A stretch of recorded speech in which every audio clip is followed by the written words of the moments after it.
Magandang araw po sa inyong lahat. Ako po si Dr. Javier Cruz, isang manggagamot na may 35 taon ng karanasan sa larangan ng medisina. At ngayon, malugod ko kayong inaanyayahan na samahan ako sa isang malalim na pagtalakay sa isang paksa na lubhang mahalaga para sa ating lahat. Ang tamang pagkain para makaiwas sa kanser. Alam ko, isa ito sa mga pinakamabigat na tanong na gumugulo sa isipan ng bawat Pilipino. Sa bawat pamilya, tila may isang kwento na pakikipaglaban sa kanser. Nakalulungkot isipin na sa kasalukuyan, ayon sa mga pag-aaral, halos kalahati o 50% na lahat ng uring kanser ay may direktang kaugnayan sa ating pang-araw-araw na dieta at pamumuhay. Isipin ninyo, ang kutsara at tinidor na hawak natin araw-araw ay maaaring maging sandata para sa kalusugan o lason na unti-unting sumisira sa ating katawan. Ang malaking tanong ay ito, paano ba tayo kakain sa paraang nagpapalakas at hindi nagpapahina? Ano ba talaga ang mapakaing dapat nating iwasan na parang salot at ano ang mapakaing dapat nating yakapin na parang biyaya? Ang layunin ng ating usapan ngayon ay hindi para takutin kayo, kundi para bigyan kayo ng kapangyarihan na nagmumula sa tamang kaalaman. Sa pamamagitan ng pag-unawa sa siyensya sa likod ng pagkain, maaari nating baguhin ang ating mga nakasanayan, palakasin ang depensa ng ating katawan, at bigyan ang ating sarili at ang ating mga mahal sa buhay ng pinakamagandang regalo, ang isang mahaba at malusok na buhay malayo sa anino ng kanser. Umpisahan natin sa pinakamahalagang tanong. Ano-ano nga ba ang mga pagkain, ang mga kalaban sa ating plato na patuloy na nagpapataas ng ating panganib sa pagkakaroon ng kanser? Ito ang mga pagkain na dapat nating tratuhin ng may lubos na pag-iingat. Una sa listahan ay ang labis na pagkonsumo ng pulang karne o red meat. Sa kulturang Pilipino, ang handaan ay hindi kumpleto kung walang mga putaheng gawa sa baboy at baka. Isipin ninyo ang malinamnam na lechon, ang malutong na crispy pata, ang masarap na bulalo, at ang paborito nating adobo. Ngunit maraming pag-aral na ang nagpapatunay na ang madalas na pagkain ng mga ito baka, baboy, kalabaw at maging tupa ay may kaugnayan sa mas mataas na panganib ng kanser sa colon o bituka at iba pang bahagi ng ating digestive system. Hindi naman sinasabi na kailangan ninyo itong alisin ng tuluyan sa inyong buhay, lalo na't bahagi itong ating kultura. Ang susi ay limitasyon. Subukang makaroon ng Meatless Monday o 2 araw sa isang linggo na isda o gulay ang pangunahing ulam. Bawasan ang laki ng porsyon. Sa halip na isang malaking T-bone steak, piliin ang mas maliit na hiwa at punuin ang natitirang espasyo sa plato ng gagulay. Partikular na mapanganib ang mga processed meats o mga karneng dumaan sa proseso ng pag-aasin, pagbuburo o paglalagay ng kemikal para tumagal. Dito sa Pilipinas, kasama rito ang ating paboritong pang-almusal, tocino, longganisa, hotdog at maging ang delatang corned beef. Ang maito ay naglalaman ng nitrates at nitrites, makemikal na kapag naluto sa mataas na temperatura ay nagiging nitrosamines, isang kilalang carcinogen o sangkap na nakdudulot ng kanser. Pangalawang kalaban na dapat iwasan ay ang nga pagkaing inaamag. Bilang mga Pilipino, likas sa atin ang pagiging matipid. Ayaw nating magtapon ng pagkain. Ngunit pagdating sa amag, ang pagtitipid ay maring maging sanhi ng malubhang karamdaman. Ang mabutil tulad ng kanin, mais mani, o kahit ang tinapay na nagsisimula ng magkaroon ng amag ay naglalaman ng isang napakamapanganib na lason na tinatawag na aflatoxin. Ang aflatoxin ay isa sa mga pinakamalakas na sanhi ng kanser sa ating liver cancer. Huwag ninyong isipin na ligtas na kapag hinugasan o inalis lang ang bahaging may amag. Ang lason na ito ay parang ugat ng puno na kumakalat sa buong pagkain kahit hindi natin nakikita. Kaya ang payo ko, kahit masakit sa bulsa, kapag ang pagkain ay may amag na, huwag na itong subukang isalba. Itapon ito kaagad para sa kaligtasan ng buong pamilya. Pangatlo, mag-ingat tayo sa mga pagkaing sobrang alat o mga pagkaing dumaan sa proseso ng pagbuburo gamit ang maraming asin. Hilig nating mga Pilipino ang nasasawan tulad ng toyo, patis at bagoong. Mahilig din tayo sa mga pagkaing tulad ng tuyo, daing at itlog na maalat. Bagamat masarap, ang sobrang asin sa katawan ay hindi lamang nagdudulot ng alta presyon. Ang prosesong matinding pag-asin at pagbuburo ay naglilikha rin ng nabanggit ko kaninang nitrosamines. Ito ang dahilan kung bakit ang mga populasyon na may mataas na konsumo ng mga maalat na pagkain ay may mas mataas na insidente ng kanser sa tiyan at lalamunan. Muli, hindi kailangang tanggalin ng buo. Ang bagong ay bahaging lasang pinakbet at kare-kare. Ang kailangan ay kontrol. Gamitin ito bilang pampalasa, hindi bilang ulam. Sa halip na bumiling ng mga pagkaing handa ng maalat, mas mainam kung tayo mismo ang magluluto para makontrol natin ang dami ng asin na inilalagay. Panghuli sa listahan ng dapat iwasan ay hindi isang pagkain kundi isang paraan ng pagluluto. Ang pagluluto sa sobrang taas na temperatura hanggang sa masunog o magtiyar ang pagkain. Paborito nating mga Pilipino ang ihaw-ihaw. Mula sa barbecue, sa kanto, sa isaw, betamax, hanggang sa inihaw na liempo sa mga handaan. Ngunit kapag ang karne ay direktang nalalapat sa apoy o sa sobrang init, lalo na ang parteng taba, nabubuo ang dalawang uri ng kemikal na nagdudulot ng kanser, ang heterocyclic amines, HAs, at polycyclic aromatic hydrocarbons, PAHs. Ito ang mga itim at suno na bahagi ng ating iniihaw. Kaya kung mag-ihaw, may mga paraan para bawasan ang panganib. Una, imarinate ang karne. Ang ilang marinade, lalo na iyong may suka o calamansi at mga herbs, ay nakakatulong bawasan ang pagbuo ng mga kemikal na ito. Pangalawa, lutuin muna ng bahagya ang karne sa ibang paraan, pakuluan o i-microwave bago ihaw para mabawasan ang oras nito sa direktang apoy. Pangatlo, iwasan ang pagsunok. Kung may manasunok na parte, siguraduhing tanggalin ito bago kainin. At sa pangkalahatan, piliin ang mas ligtas na paraan ng pagluluto tulad ng pagpapakulo nilaga, sinigang, pag-steam, steam fish o siomay at paggisa sa kaunting mantika. Ngayong alam na natin ang mga dapat iwasan, dumako naman tayo sa mas masayang bahagi. Ano-ano ang mga pagkaing dapat nating damihan, ang mga kakampi na magpoprotekta sa ating katawan. Mahalagang linawin.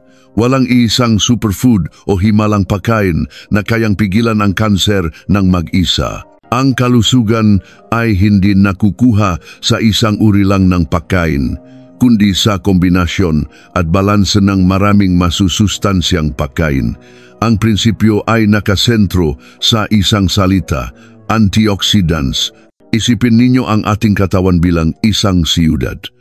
Araw-araw, ang siyudad na ito ay inaatake ng mga terorista na tinatawag na free radicals.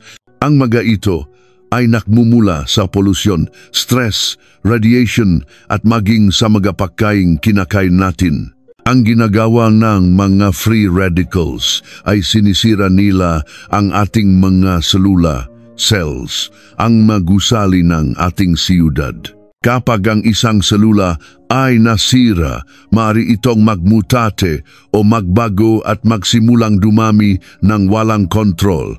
Ito na ang simulang kanser. Ang mga antioxidants ay ang ating mga sundalo o pulis na lumalaban sa mga free radicals na ito. Pinoprotektahan nila ang ating mga selula mula sa pinsala. Saan natin matatagpuan ang mga magigiting na sundalong ito? Sa mundo ng mga halaman sa manggulay, prutas at butil. Ang pinakamadaling paraan para masigurong sapat ang ating antioxidants ay ang pagkain ngang bahagari sa iyong plato. Ibig sabihin, sa bawat kainan, sikaping magkaroon ng iba't ibang kulay ng gulay at prutas.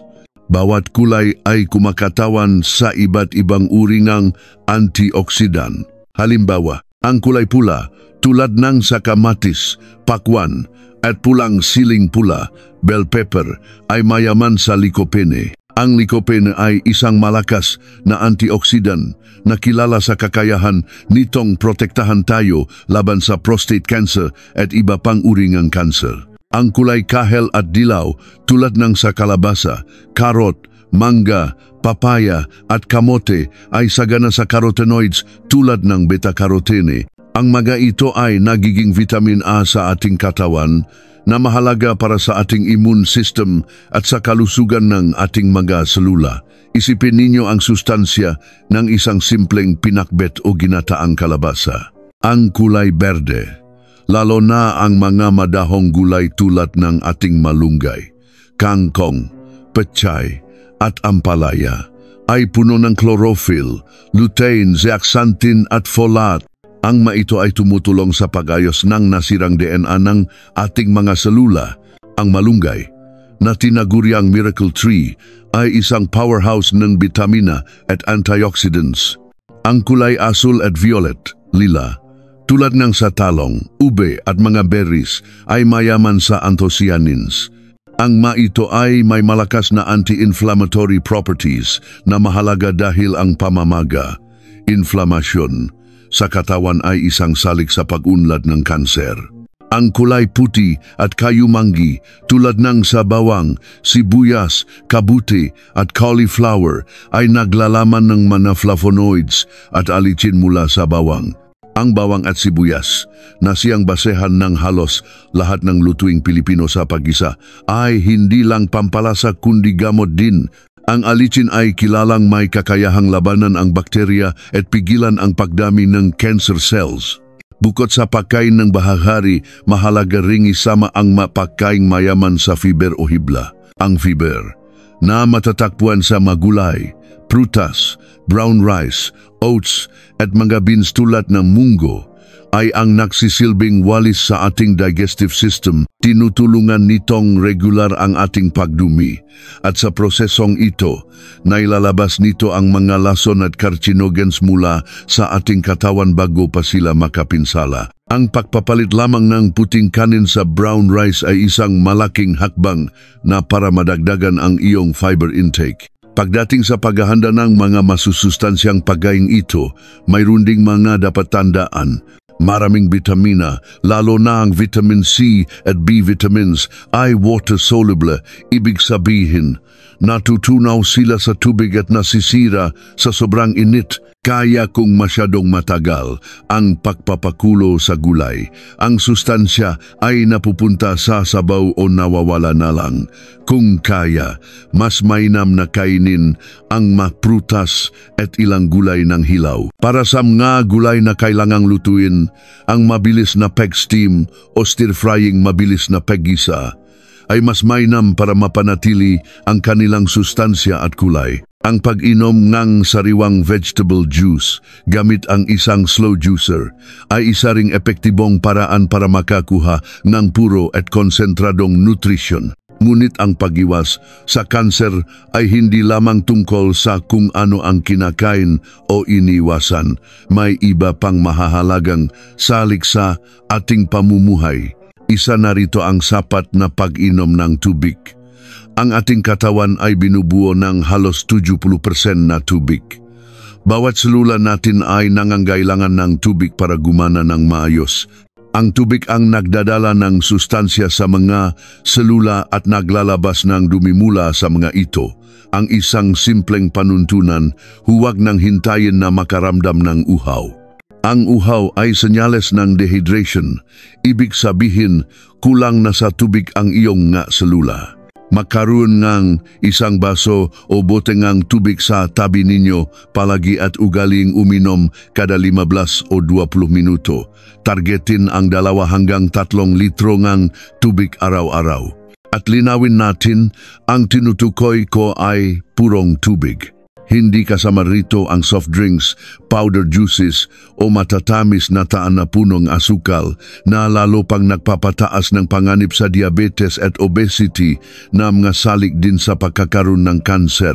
At ang panghuli, ngunit marahil ang isa sa pinakamahalaga sa lahat ay ang ating pagkain pang-espiritual o ang kalusugan ng ating isip at damdamin. Napansin ba ninyo kung paano ang isang tao ay biglang nanghihina at nakakasakit matapos ang isang matinding dagok sa buhay, ang pagkawala ng isang mahal sa buhay, pagkalugi sa negosyo o isang matinding problema sa pamilya? Ito ay dahil ang ating isip at katawan ay makakaugnay. Ang matagal na stress, kalungkutan at pag-alala ay naglalabas ng stress hormones tulad ng cortisol na kapag laging mataas ay nagpapahina sa ating immune system, ang ating natural na depensa laban sa sakit kasama na ang kanser. Ang stress ay lumilikha ng talamak na pamamaga sa katawan na parang nagbibigay ng perpektong kapaligiran para mamuo at lumago ang mga cancer cells. Kaya naman, ang pangangalaga sa ating mental at emosyonal na kalusugan ay kasing halaga ng pagkain ng gulay. Sa ating kulturang Pilipino, ang pananampalataya ay isang malaking sandata. Ang pagdarasal, pagsisimba at ang paniniwala sa isang mas mataas na kapangyarihan ay nagbibigay ng pag-asa at kapanatagan. Ang pakiramdam na hindi tayo nag-iisa sa ating mga laban ay isang mabisang lunas sa stress. Ang pakikipag-ugnayan sa pamilya at mga kaibigan, ang pagtawa, ang pagkanta sa karaoke, ang paggugol ng oras sa kalikasan, lahat ng ito ay nagpapababa ng stress at nagpapalakas ng ating kaluluwa at katawan. Maghanap ng panahon para sa pagpapahinga, matulog ng sapat, mag-ensayong ng pagpapatawad. Ang isang pusong magaan at isip na payapa ay pundasyon ng isang katawang malusog. Bilang pagbubuod, ang landas tungo sa pag-iwas sa kanser ay hindi isang mabilis na solusyon, kundi isang panghabambuhay na paglalakbay na binubuo ng maliliit at matatalinong desisyon araw-araw. Hayaan ninyong iwan ko sa inyo ang 4 na pangunahing haligi. Una, bawasan hanggang sa tuluyang iwasan ang nakilalang kalaban, ang labis na pulang karne at processed meats, mga pagkaing inaamag, at mga sobrang alat na pagkain. Maging maingat sa paraan ng pagluluto. Pangalawa, yakapin ang kapangyarihan ng nga halaman. Punuin ang inyong plato ng iba't ibang kulay ng gulay at prutas sa bawat kainan. Gawing pangunahing bida ang gulay at gawing suporta na lamang ang karne. Pangatlo, huwag kalimutan ang pinakasimpleng ngunit pinakamahalagang nutrisyon, ang tubig. Uminom ng madalas at sapat. At pang-apat, pakainin din ang inyong kaluluwa.